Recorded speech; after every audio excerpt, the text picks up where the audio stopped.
Hello, beautiful souls. My name is Jessie, and welcome back to another episode of Rewire to Inspire. The show where we'll dive into self-love, learn tangible ways to rewire the brain, and discovering your soul's purpose. The goal of Rewire to Inspire is to encourage listeners to begin doing the hard work, to get curious and open to maximizing your life. Our mindset shapes how we live. Depending on life events, traumas, and personal experiences, our mindsets are all vastly different. However, one thing we all have in common is the ability to rewire our mind, to change the narrative, and to pivot our lives. I hope you leave each episode with the belief that you are so worthy to live a life true to you. I look forward to chatting with you every single Tuesday and Thursday and helping you grow exponentially in all areas of your life. Without further ado, here's today's episode. Hello, you guys, and welcome back to my podcast, Rewire to Inspire. I am your host, Jessie Brown, and I am so excited to be jumping on the microphone with you all for episode number 119.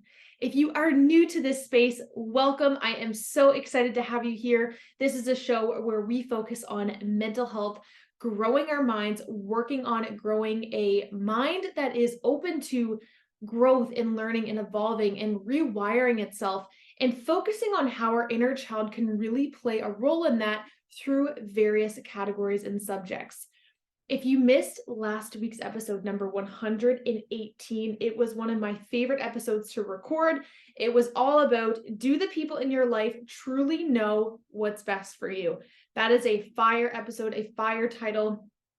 And honestly, something that we all need to contemplate for ourselves is, are the people in our life actually best for our future, or were they the best for our past, which can be a hard conversation to have with ourselves.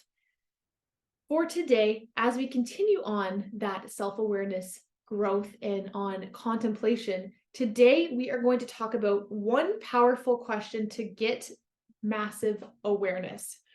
So, as you guys know, or if you don't know, I am a coach. So I coach people one-on-one, and my target and my goal as a coach is to help you guys evolve holistically, to focus on the things in your past that might be holding you back from that vision of yourself that you have in the future.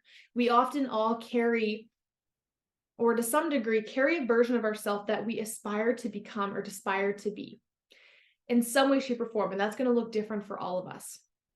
And so my goal as a coach is to work with folks on a holistic level to focus on all the avenues of your life that are pouring into that or taking away from that version of yourself that you are optimizing for. One thing that I like to do with my clients when I'm at a point where I'm like, what's to come next? Where do I guide them next? And so I'll self-contemplate for myself. And if ever I'm stuck on a place of not knowing where to go next, which rarely happens, but a fire question that I like to ask, fire meaning powerful. I need to stop using that word and use a different explanation word. A powerful question that we can ask, which is the goal of today's whole episode, is, am I holistically maximizing my own unique potential? That is the question that I want you to ponder throughout today's whole episode. Something I want to leave you guys with this week, and something that you need to leave for yourself to contemplate for the rest of your life.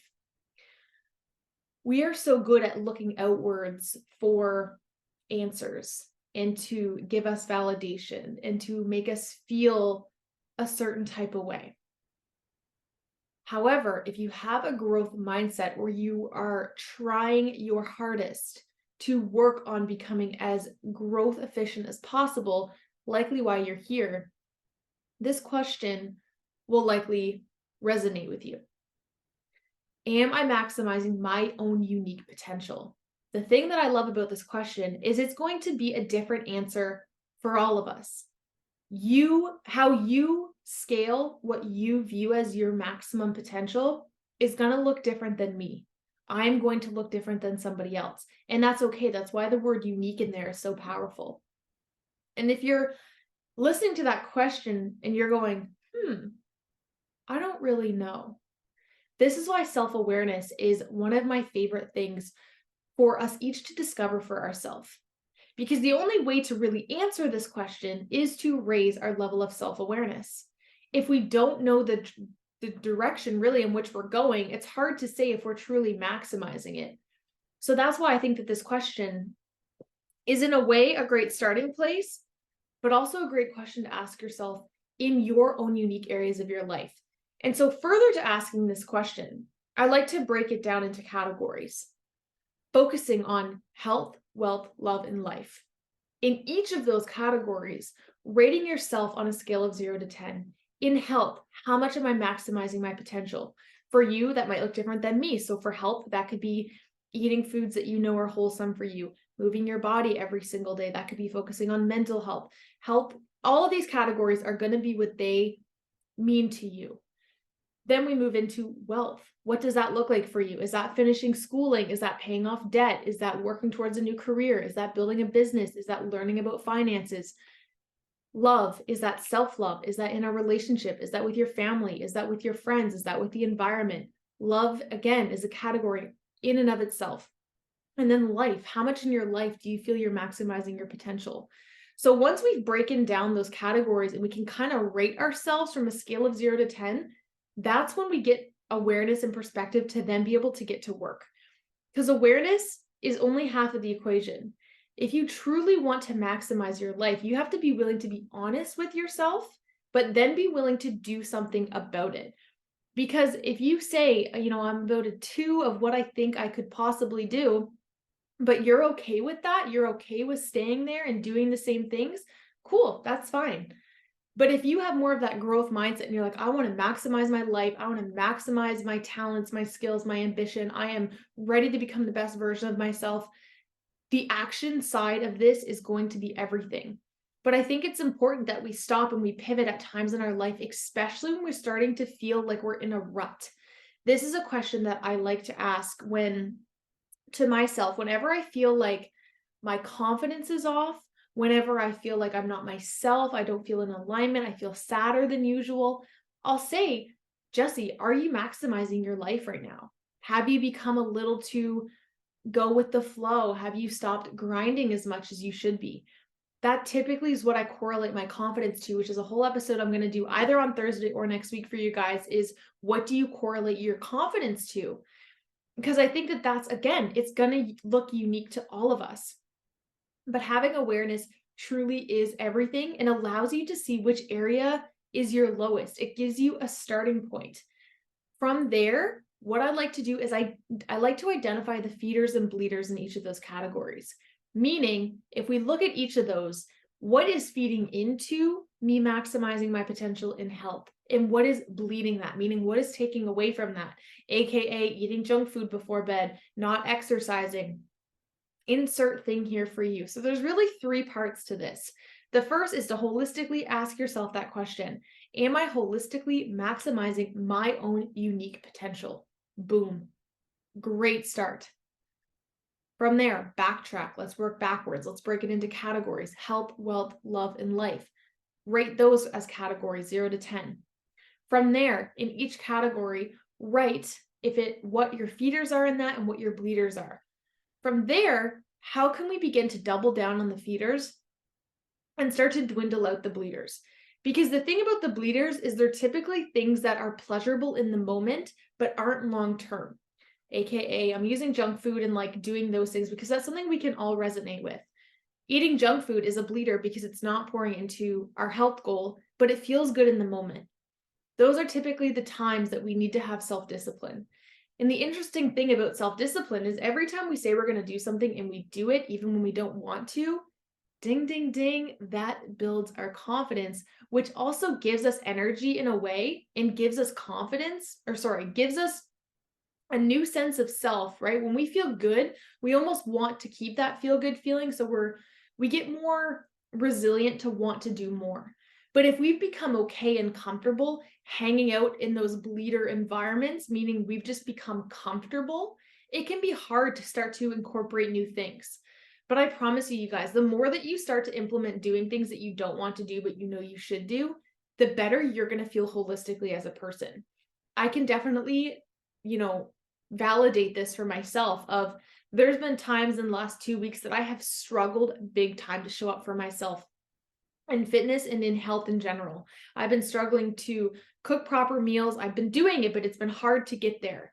To move my body has been harder, but I've been showing up. And I always thank myself so much more on the days that I don't want to, and I end up doing it anyways. Sometimes one of the best pieces of advice that I can have when we don't want to do something is to literally do a 3-2-1. 3-2-1, let's get up, let's just do it. Once you have momentum and you're there, you kind of just want to finish through with it. And so identifying what your feeders and bleeders are is a really empowering way to just see, oh, it's oftentimes when I do all those all those bleeders, I end up feeling like crap the next day. Oh, no wonder I don't feel like I'm maximizing my potential. I have way more bleeders in my life than I do feeders in my life. And so really all this is giving yourself awareness of where you're at and how that's tying into your growth right now as an individual, because it all comes down to the actions that we're taking today that are going to affect us long term. But if we kind of turn a blind eye and we take the back seat and we're not really bringing awareness to it, life is going to pass us by and we're going to wonder why we feel stagnant. Okay. And so I know that these questions can be hard to ask ourselves, and I know self-awareness can be one of the hardest things, but it is also one of the most rewarding things when we practice it often and when we challenge it often. Our brain is a muscle. It likes to be worked. It likes to be challenged. It likes to think differently and have new perspectives and to be out of a routine in a way. And so the more that we can consciously give ourselves that, the more our brain is actually going to learn to catch up with us and to do the same for you in return. But as we know, we have to be the ones that consciously put in the action. Our brain and our body aren't going to put the action in for us. That is our responsibility. But think about how much more your future self will thank your present self for taking action and for doing the things, even when you don't want to, even when you don't feel like it. And asking ourselves those hard questions also allows us to take control of our life. It really gives us two options. It can allow us to take control of our life, or we can hold on to that duality of, what does this mean for me if I don't do this? What is the contrast? What is the other side of that coin? Because once you have awareness, that then really comes down to you to make the decisions. And when we know that there's options and one that will serve us better than the other, it empowers us in a way to want to choose the better road or the more efficient road for us. But if we don't even take that time to reflect for ourselves, which I think is why a lot of us don't, right? We avoid self-awareness, because if we get that awareness and we get this realization, then we have to make a choice. So by avoiding it, we're not faced with those mirrors. We're not faced with the counter side of what that can mean for self. So the fact that you are here and you are listening and you are tuning in and hopefully reflecting for yourself, you now have those two options. You can go back to doing the same things that are no longer serving you, or you can take this and run with this and grow with it and know that it's going to be uncomfortable, know that it's going to be hard, but know that it's the more rewarding path to take. That is the thing. The things that are often hardest in life are the things that we will thank ourselves for, because most people don't choose that. One thing I always tell my clients, and something I want to tell you guys, because if you are listeners of the show, you are likely the same. Growth and wanting to become a better version of yourself is more rare than you can ever imagine. Trying to grow a self-improvement podcast in 2022 to 2023 is excruciatingly hard, because facing truths and facing ourselves is super hard. And if we're surrounded by people that also aren't doing the same, hello, we have permission to stick with them and to go with the flow of the people that are around us. That's why I'm so passionate about looking at your circle, especially if you have a growth paradigm or if you are someone who wants to grow.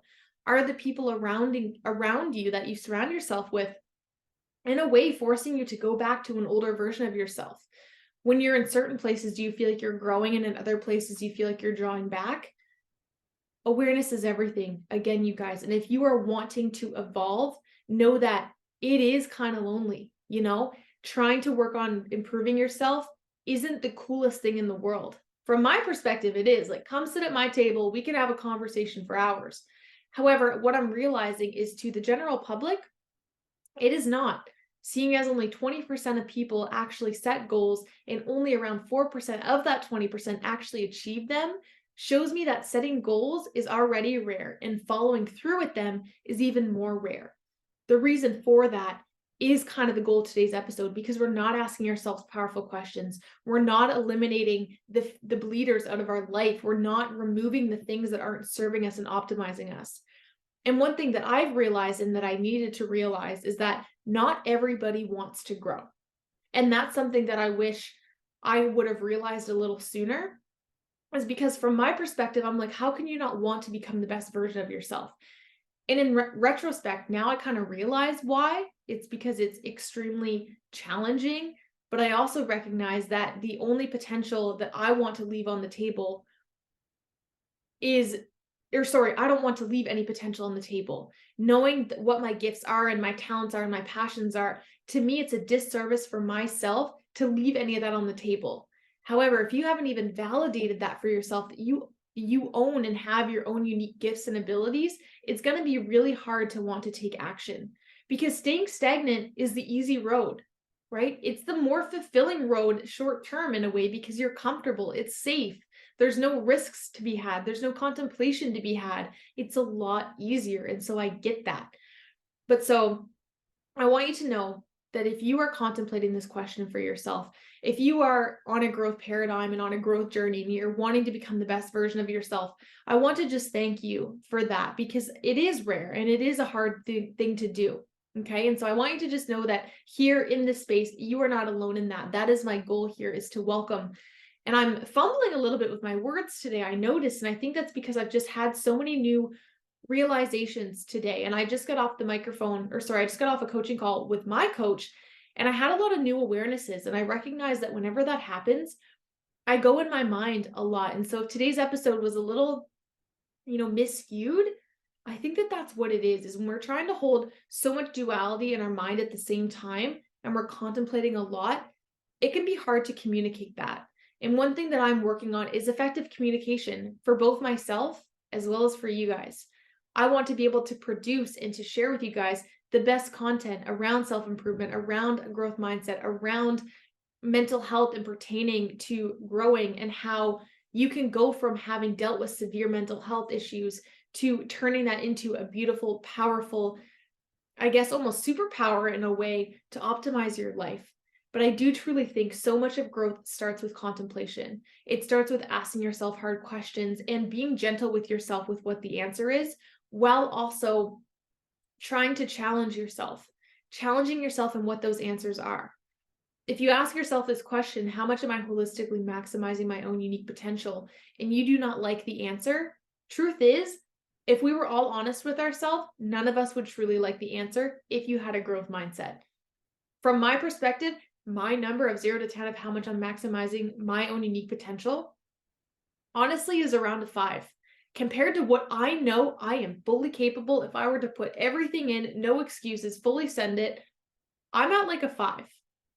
And so I want you to just be genuinely honest with yourself, knowing that nobody has to know your number, nobody has to hear that number. But if you were to brutally rate yourself, that is where to start. Don't set the bar high and so that you don't chase it. If you're like, oh, I'm like an 8, you're likely not actually an 8. We're likely lower than we would ever rate ourselves. And again, that's why self-awareness is huge.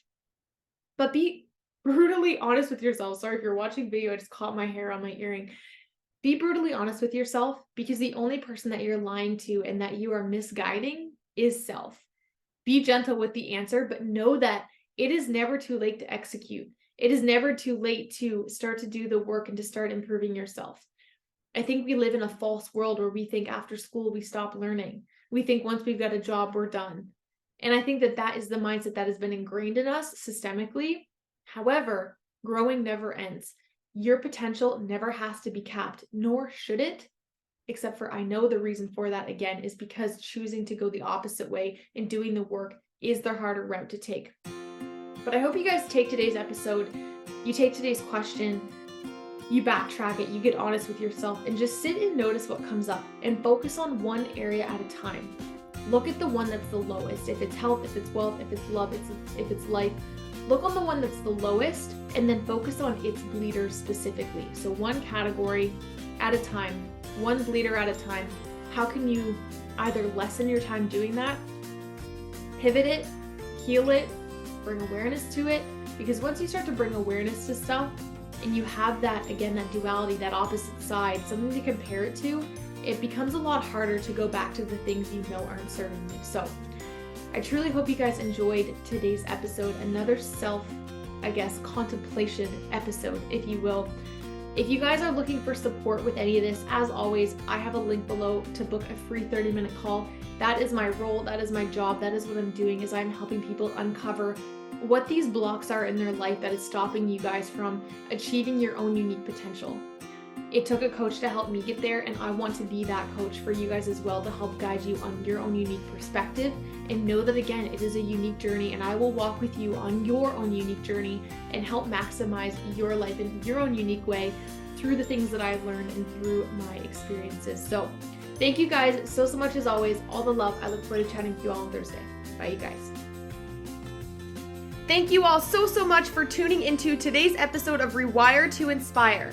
I absolutely love connecting with you all, so make sure you're following me on Instagram. I am at Jessie Brown 13. If you enjoyed today's episode, please feel free to leave a review or share with someone you think would enjoy. I look forward to chatting with you all next episode. And remember, get out of your head and into your heart.